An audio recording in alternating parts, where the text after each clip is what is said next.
No हा दुसरा part आपला इथून सुरुवात होते. पहिल्या पार्टला आपण एकच ब्लॉग आहे पण 2 पार्टमध्ये डिवाइड केला आपण, कारण की लय जास्त व्हिडिओ झाली. आता इथून आपण महाराजांचं वरती दर्शन करायला जायचे. चला. थांबला तर दुसऱ्याला थांबू वाटतं. रोहित तू थांबू नको फक्त. काय नाही काही थोडासा राहिला आता. किती मिनिटाचा राहिला भाऊ? फक्त 35 मिनिट. 35 मिनिट? हा. आयला अजून तू खालून 4 जण आम्हाला तेच म्हणले रे 30 मिनिट. तू 5 मिनिटं वाढवली उलट अजून.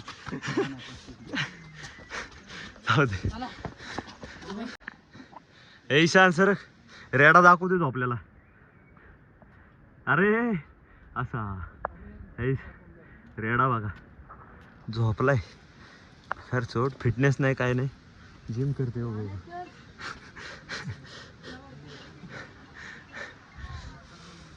असं वातावरणाचं झोपायचं असतं कुठं. तू बैल तो रेडा चढला. आता बैलाला चढलं पाहिजे ना. बैल कधी चढायचा?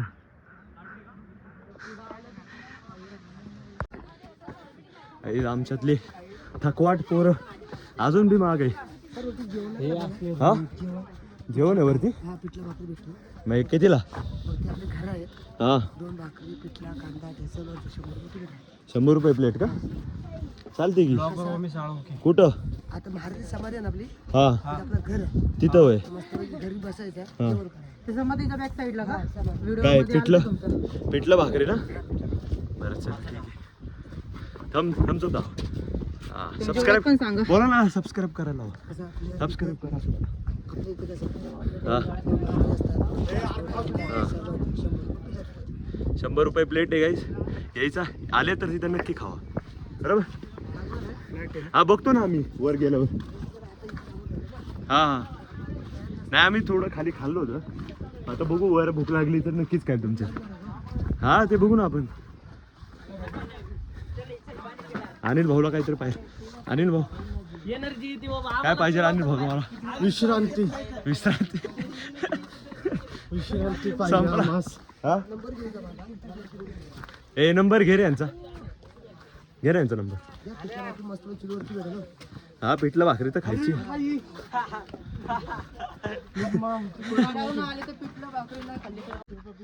नंबर दाखव तुमचा. 100 रुपये प्लेट. 52 दाखव ना. परत दाखव. दाखवलं नीट. काय जगाडावर आली की यांच्या हॉटेलला भेट द्या. हा इथं वरती आहे समाधीची. समाधी ना? समाधीची इथं महाराजांची समाधीची इथे. कधी या 100 रुपये प्लेट दाबून जेवा. ते आम्ही तुम्हाला दाखवलं जातं. अनलिमिटेड नाही. 100 रुपये प्लेट फक्त. जास्त नाही. अशी हालत करण्यापेक्षा तुम्ही ह्याच्यानी या. रोपेनी या. गाईज हे बघा. हे अशी जर का हालत असेल ना बघा. यायचं असेल तर रोपेनी या. मग जर का तुम्ही अशा असाल तर काय नाही इझी. पण अशा असताल तर यायलाच लागेल तुम्हाला रोपेनी.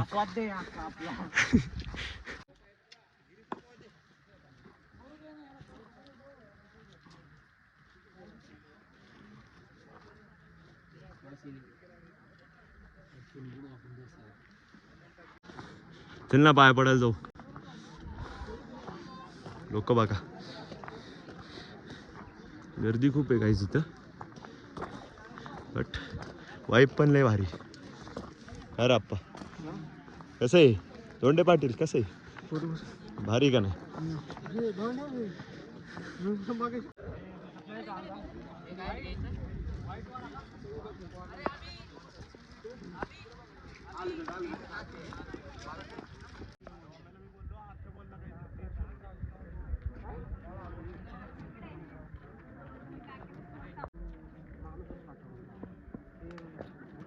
बघा काय करायचं.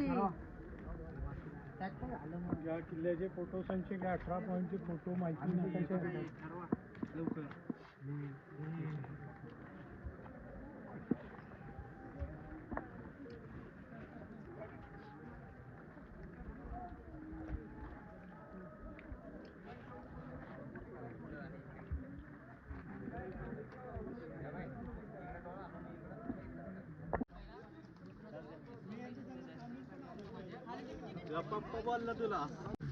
आपण ज्यावेळी घरून निघतो आणि ज्यावेळी ट्रिपचं प्लॅन बनवतो त्यावेळी आपण प्लॅन काय करतो, रायगडाला पिकनिकला जायचंय. पण आपण घरून निघाल्याच्या नंतर पिकनिक शब्द जो आहे ना दादा, हा गडाच्या पायथ्याशीच ठेवायचा. ज्यावेळी गडाची पहिली पायरी चढतो ना दादा, त्यावेळी रायगडाची वारी करणार आहे हा शब्द डोक्यामध्ये ठेवायचा. कारण छत्रपती शिवरायांनी 9 वर्ष वास्तव रायगडावर केली.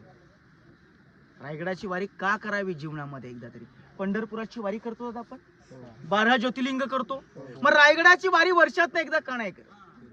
आज आपण आपल्या घरामध्ये देवघर आहेत, देवाऱ्यातनी देव ह्या पंढरपूर असेल, 12 ज्योतिर्लिंग असेल, आपल्या कपाली भगवा लावतो ना आपण दादा, याचा सुद्धा अधिकार छत्रपती शिवरायांनी दिलेला आपल्याला.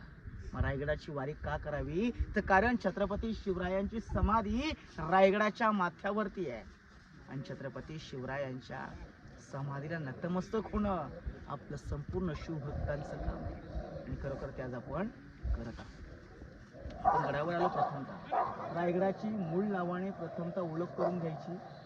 रायगडाचं मूळ नाव आहे रायरी सडुंगर. हो नो, आपण माहिती सांगण्यासाठी गाईड घेतलाय, आणखी आपण माहितीसाठी गाईड घेतलाय. तुम्हाला त्यांच्याशी भेटवतो. थांबा आता, आणखी आता त्यांच्या जवळ तर जाऊ दे. मग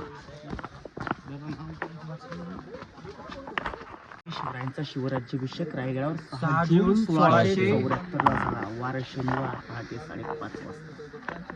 मग ज्यावेळी राजांचा राज्याभिषेक रायगडावर झाला त्यावेळी काशीच्या गगाभट्टाने 7 नद्यांचं 7 समुद्रांचं पाणी आणलं होतं आणि जे पाणी शिल्लक राहिलं या तळ्यामध्ये विसर्जित केलं. म्हणला इतिहासामध्ये सप्तगंगासागर असं नामकरण केलं. छोटीशी कविता याच्यावरती. गंगा यमुना सरस्वती यांच्या आल्या साऱ्या बहिणी, आणले राज्याभिषेकासाठी पाणी, जल झाले तीर्थांचे घर आणि नाव होतं याचे गंगासागर. म्हटलं इतिहासामध्ये गंगासागर असं नामकरण. हे 2 स्तंभ पाहायला मिळतात. ह्या दोन्ही स्तंभांना विजयस्तंभ म्हणतात. विजयस्तंभ म्हणजे विजयाचं प्रतीक. या साईडला सप्त म्हणणार आहे तो विजयस्तंभ. आपल्या राजाने कोणचा गडकोट सुराज्यात घेतला की त्याच्या 7व्या मजल्यावर जायचं, भगवान निशाण फडकावायचं की आजोबाच्या गावकऱ्याला वारकऱ्याला वाटलं पाहिजे महाराजांनी कोणता तरी गड जिंकलाय. म्हटलं इतिहासामध्ये विजयस्तंभ असं नामकरण केलंय. हो नो, बघू शकता आमचे गाईड आम्हाला माहिती देतात. तर गाईड करून सगळी माहिती घेऊ आपण मस्तपैकी, तुम्हालाही माहिती देतो. मध्ये आलो. या दरवाजाचं नाव आहे पालखी दरवाजा. आपल्या छत्रपती शिवरायांची पालखी, राष्ट्रमाता जिजाऊंची पालखी या दरवाजातनं ने जाणं करायची म्हणून त्याला पालखी दरवाजा म्हटलं जातं. आता या पालखी दरवाजाच्या अपोजिट साईडला दरवाजा आहे, त्या दरवाजाचं नाव मीना दरवाजा. महाराजांच्या राण्या मीनात बसून सकाळ संध्याकाळ सूर्योदय हो ना, जसं की गाईडने सांगितलं आपल्याला, ही मीटिंग रूम आहे आणि हे 6 राणींपैकी सगळ्या राणींना एक एक महाल दिलेले, एक महाल त्या टायमिंगला दिलं होतं राहण्यासाठी. मग हे 6 राणींपैकी एका राणीचं हे घर समजा किंवा महाल.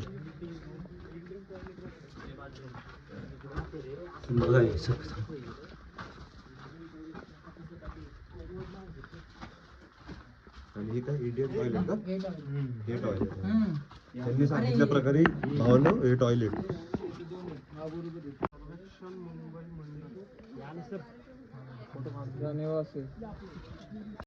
आपण किल्ला बघत बघत आज पाठीमागे जाणार आहोत. दादा आपण 6 राणी महाल पाहिले. या प्रत्येक राणी महालासमोर असा चौथरा आहे आणि या चौथऱ्याला इतिहासामध्ये दाशी ओटा म्हणतात. दाशी ओटा म्हणजे त्याला आताच्या भाषेमध्ये सर्वांस क्वार्टर. हा परिसर पूर्णपणे बाले किल्ल्याचा परिसर आहे. मध्यभागी कैदी ठेवणं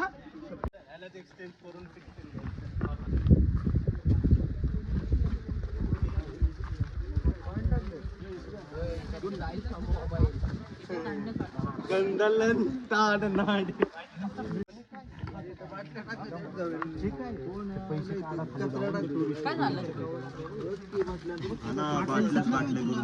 पण काय अरे ते धान्याचं कोठार. धान्याचं कोटर रे आणि इथं तेच आता पैसे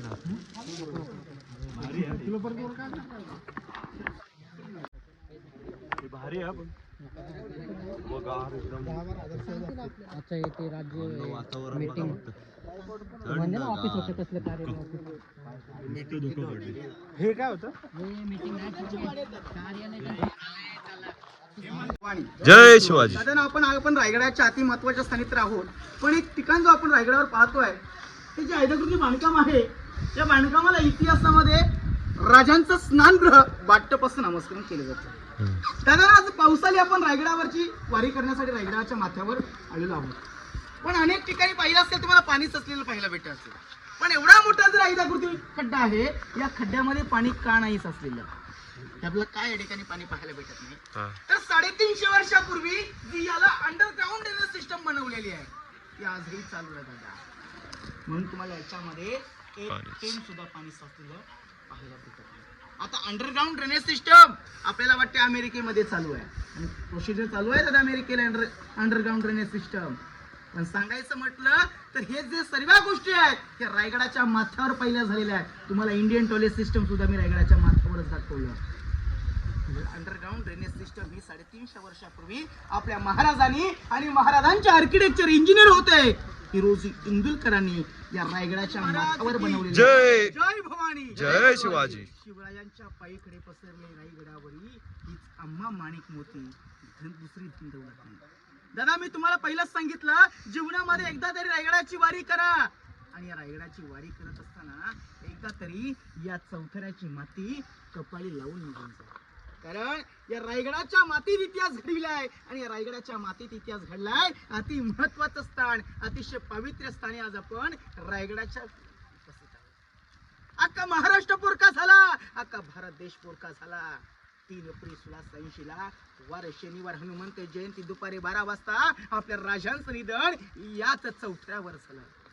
मखमली पडद्यामध्ये पैठणी कपड्यामध्ये गोंड्यांच्या फुलामध्ये हा सजवलेला वैभव कसा असेल याची कल्पना सुद्धा आपण दादा करू शकत नाही. आपले छत्रपती शिवराय या राजगडात आजारी होते. राजाला पाहण्यासाठी संपूर्ण गावकरी वारकरी या रायगडाच्या माथ्यावरती उपस्थित होते. राजाने प्रत्येकाने वैद्यांचा इलाज बंद झाला आणि राजाने प्रत्येकाच्या समोर हात माझे काही लाजचे क्षण आहेत. मला परमेश्वराचं नमस्कार करू द्या, आई जगदंबेचं नमस्कार करू द्या. तुम्ही संपूर्ण गावकरी वारकरी निघून जा. संपूर्ण गावकरी वारकरी निघून जावं लागले, पण मात्र एक व्यक्ती छत्रपती शिवरायांना सोडून जावंसं वाटत नव्हतं. ती व्यक्ती म्हणजे विरोधी छत्रपती शिवरायाने आज्ञा केली, महाराजांनी आज्ञा केली आपल्या, म्हणून जायचं. म्हणून जाता जाता एक पल राजवाड्यात आणि एक पल राज दरबारात आणि एकच नजर फक्त आमच्या राजाच्या भेटीला भेट देते आणि त्या नजरेच्या नजरेमध्ये संवाद असतो. राज अव राज तुम्ही उठा, तुमची गरज आहे स्वराज्यासाठी. राज तुमची गरज आहे स्वराज्याला. राज तुमची गरज आहे शंभू राजाला. राज तुमची गरज आहे या रायगडाला. राज तुम्ही उठा, माझ्या जाग्यावर 2 मिनिटं उभी राहा, मी त्या ठिकाणी दिसतो. राज तुम्ही उठा, मी त्या ठिकाणी दिसतो. जसं आग्र्याला औरंगजेबाला फसवला या ठिकाणी मृत्युंकाला फसू, या ठिकाणी यमराजाला फसू. राज तुम्ही उठा, माझ्या जाग्यावर 2 मिनिटं उभी राहा, मी त्या ठिकाणी दिसतो. राजांसाठी माणसं होती, राजे होते, मनासारखं धन होतं, धनासारखा राजा होता. आणि अखेरचा श्वास मात्र 3 एप्रिल 1686 ला वार शनिवार दुपारी 12 वाजता आपल्या राजाने अखेरचा श्वास या चौथऱ्यावर सोडला. याच मार्गाने राजाची माझ्या अंतिम यात्रा निघाली. जगदीश्वर मंदिरापर्यंत नेण्यात आली आणि त्या ठिकाणी राजाच्या देह काही लागली. त्यांचे चुलत भाऊ साभाजी भोसले यांच्या हस्ते आली. इथली प्रत्येक दगड दादा, इथली प्रत्येक माती, इथला प्रत्येक कण कण सांगेल माझे छत्रपती शिवराय होते कसे, माझे राजे बोलायचे कसे, चालायचे कसे. हे रायगडा माझे छत्रपती शिवराय होते कसे. ओके.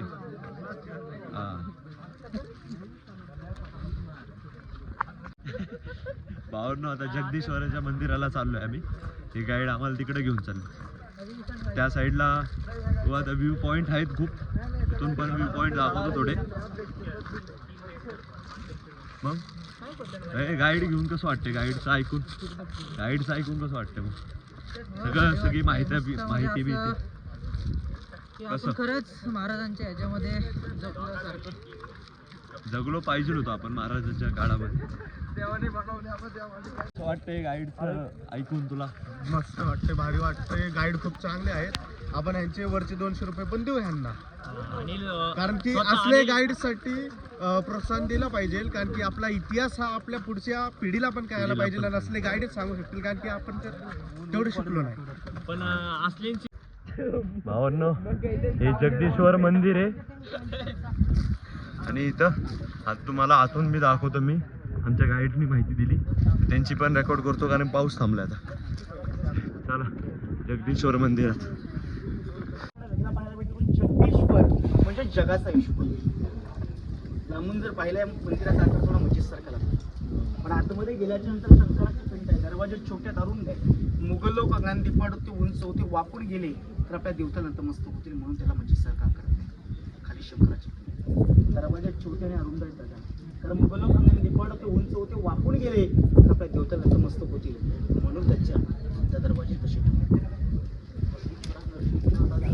आतमध्ये जाणार, राजे छत्रपती शिवरायांच्या समाधी नतमस्तक होणार आणि परतीच्या प्रवासाला निघणार ना, त्यावेळी आपण एक तसा नगारखाना पाहिला. तसा नगारखाना आहे आतमध्ये, आणि त्या नगारखान्याच्या पायरीवरती लिहिलेलं आहे, सेवेचे ठाई तत्पर रोज हिंदू, ज्याने 14 वर्षात रायगड किल्ला बांधला, त्याची नावाची पट्टी.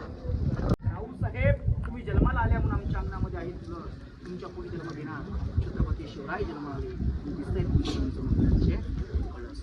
दुसरी गोष्ट म्हणजे आपल्या राजांची तारीफ करणारा दुश्मन स्वतः औरंगजेब म्हणून गेला कि बेगम फजुले सेजादे तैमूर के खातिर थी सीकश नहीं देखी, मेरे घर में संभार शिवाजी सा बेटा पैदा होता, पूरे हिंदुस्तान पर राज करता, मेरे चारों बेटों मक्कार करता रे, लेकिन वो शिवा का चाल चलन बिल्कुल दूध की तरह साफ है, सूरज की तरह चमकदार है.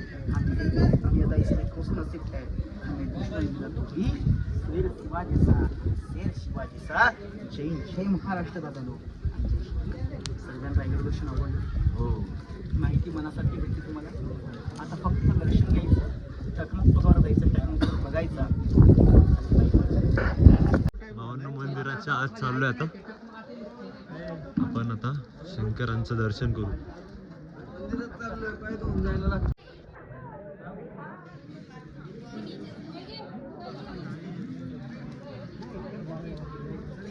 त्याला भावांनो आता खाली चाललोय आपण.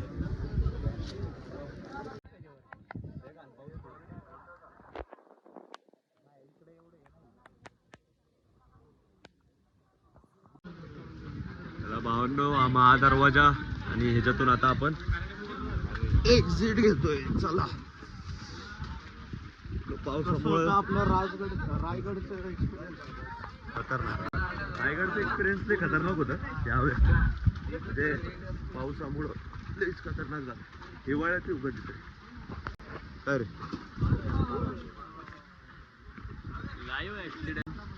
आई गॉड गाइस, इधर एक लड़का पड़ा. नाही, भोरमार्गे कोण म्हणतात? आत्ता कुठं पाऊस थांबलाय वरून, तर इतकं बेकार म्हणजे जोरात हे चालू झालंय फ्लो याचा पाण्याचा. स्पीड वाढली. अरे मागाशी पण स्पीड होती, पण आता डबल झाली एक प्रकारे. लई स्पीड वाढली. हा, अरे मी तर लई शूट घेतली तिथली. हे बघा भावांनो, आता खाली आलोय. थोड्या वेळात निघू आता, कारण की चार्जिंग संपली बाई. याच्या पुढे शूटिंग नाही करू शकणार मी. म्हणजे तामिनी घाटचे शूट घ्यायचे होते मला जरा, पण तामिनी घाटचे शूट आता नाही घेऊ शकत. थोडंसं इथंच ब्लॉग एंड करतो. ब्लॉग एंडिंगला काय बोलशील अनिल भाऊ? गड खूप सुंदर आहे, निसर्गमय आहे. तुम्ही पण या. खरंच आहे, चेष्टा नाही आम्ही करत. पण परत येणार आहे हिवाळ्यात. हिवाळ्यात येणार 100%.